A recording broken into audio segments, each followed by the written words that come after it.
बानी पीटीआई और बुशरा बीबी पर तोशाखाना 2 केस में फर्द जुर्म आए, दोनों का अदालत में सहते जुर्म से इनकार। बानी पीटीआई को अडयाला जेल में कमरा अदालत में पेश किया गया। बुशरा बीबी की जमानत मंसूख कराने की FIA की दरखास्त खारिज।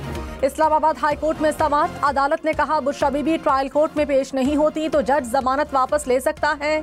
यह हाई कोर्ट की तौहीन अदालत नहीं है, ट्रायल कोर्ट जज के पास इख्तियार है।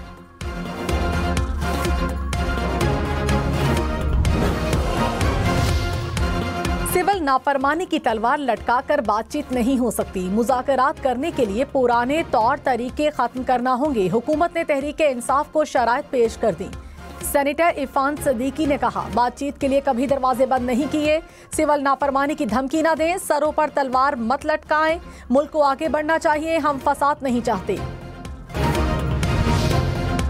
स्पीकर अयाज सादिक ने कहा असद कैसर और सलमान अकरम राजा से मुलाकात हुई। असद कैसर ने बताया बानी पीटीआई ने मुज़ाकरात के लिए 5 रुकनी कमेटी बना दी। सालिसी का किरदार अदा करने के लिए तैयार हूँ, हमारी भी ख्वाहिश है मामलात मुज़ाकरात से हल हो। मेरे पास आएंगे तो हुकूमत को जरूर बोलूंगा। संजीदगी दिखाना बहुत जरूरी है।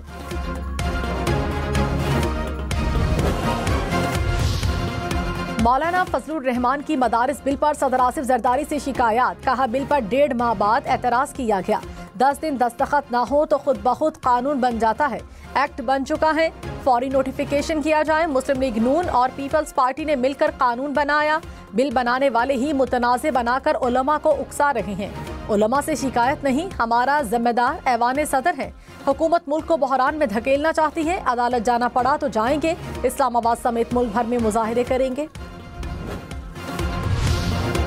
सुप्रीम कोर्ट ने 9 और 10 मई के FIRs तलब कर ली। आईनी बेंच में मिलिट्री कोर्ट से मुतालिक केस की समाअत। जस्टिस जमाल खान मंदोखेल ने कहा जो शख्स आर्म्ड फोर्सेस में नहीं वो इसके डिसिप्लिन के नीचे कैसे आ सकता है।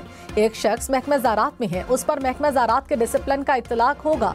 मिलिट्री कोर्ट्स का पूरा केस आर्टिकल 8 के गिर्द घूमता है। क्या गैर मुतालिका शख्स को डिसिप्लिन के नीचे लाना आर्टिकल 8 की खिलाफ वर्जी नहीं होगी?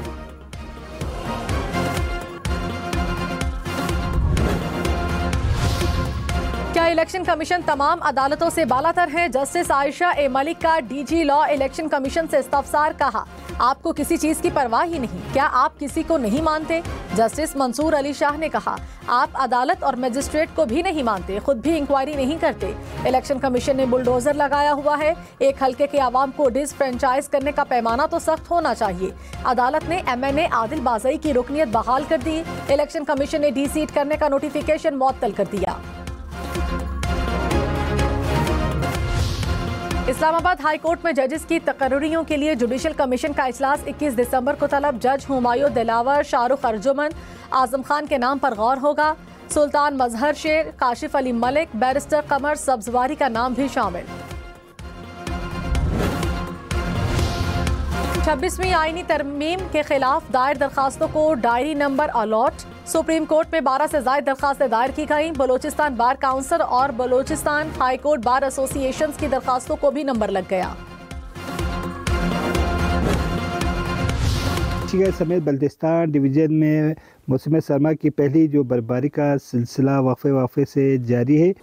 जी बिल्कुल, अस्टोर में गुज़िश्ता रात से बर्फबारी का जो सिलसिला है उसमें मजीद तेजी आई।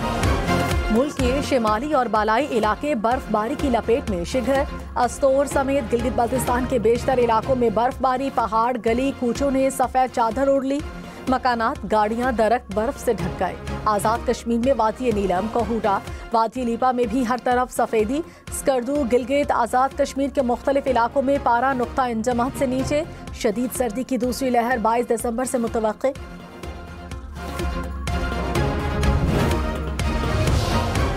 सेनेटर फैसल वावडा ने कहा मुलाकातें होना और बातचीत का सिलसिला जरूरी है। पीटीआई में कुछ अच्छे चेहरे भी हैं। मौलाना फजलुर रहमान की सियासत को नजरअंदाज नहीं किया जा सकता। मदारिस बिल पर रास्ता निकालना पड़ेगा। प्रोग्राम फैसला आपका में मजीद कहा हुकूमत को सिर्फ अपने आप से खतरा है, इत्तेहादियों को साथ लेकर चलना पड़ेगा।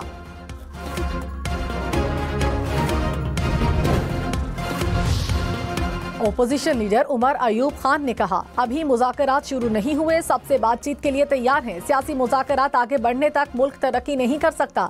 तहरीके इंसाफ को जोर जबरदस्ती कुचला नहीं जा सकता।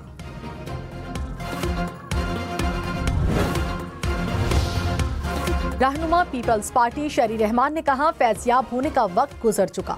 पीटीआई ने 9 मई को जो किया किसी सियासी जमात ने नहीं किया।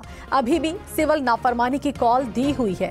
पीटीआई दौर में मुखालिफिन के खिलाफ केसेस बनाए गए। तहरीक इंसाफ मुज़ाकरात से पहले माफी मांगे।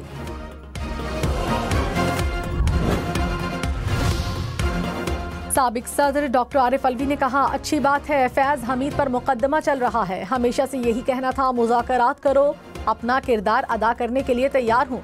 मुल्क के लिए जान भी कुर्बान कर सकते हैं। सिंध हाई कोर्ट ने तमाम मुकदमात में आरिफ अलवी को गिरफ्तार करने से रोक दिया। रहनुमा नून लीग तलाल चौधरी ने कहा, फैज हमीद को बचाने के लिए मुज़ाकरात का ढोंग रचाया जा रहा है। बात सजाओं तक पहुंची तो पीटीआई घबरा गई। कहते थे चोरों से हाथ नहीं मिलाएंगे। क्या अब हम चोर नहीं रहे? बानी पीटीआई और फैज हमीद को बचाने के लिए मुज़ाकरात नहीं होंगे।